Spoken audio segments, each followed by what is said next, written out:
大家好，我是小齐。今天呢，给大家说一下芍药，因为最近好多花友说我买了一个芍药，然后呢花了几块钱，小齐也跟风去买了一颗回来，花了6块钱。你看啊，就是这个。开箱以后，它里边啥也没包裹，然后给送了一个生根粉，这种生根粉效果不怎么样，直接扔掉就行了哈。您再看一下这颗芍药根哈。这颗芍药呢，它确实是芍药，但是呢，并不是他们标注的红颜色的、黄颜色的、重瓣的，它就是一个普通的药用芍药。它开花只开单瓣的。您看它的根部切的平平整整的，为什么呢？因为它的根已经被切掉，当做药材去卖掉了，剩下的这个就是它要出售给您的这种东西呢。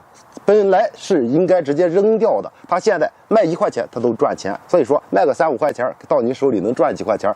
这种芍药买到栽种它能够开花吗？如果你买到的是比较大的啊，它是能够开花的，当年能够开，但是呢开花开的非常的小，而且开花量也非常的少。到了第2年的时候，它根本就不开花了。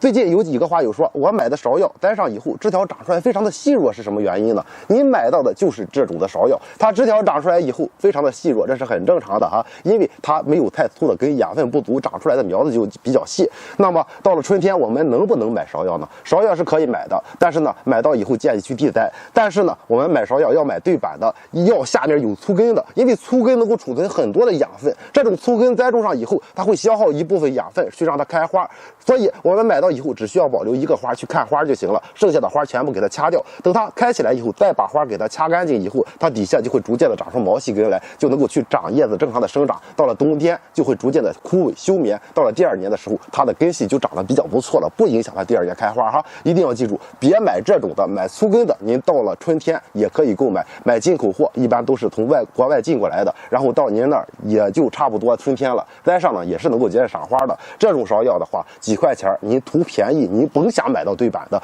您图便宜甭想买到好的，能看花看1年，开出单瓣花来，这就非常不错了。您说是不是？应该。有句话说的非常的好，叫做便宜无好货，就是这个道理哈。您现在明白了吗？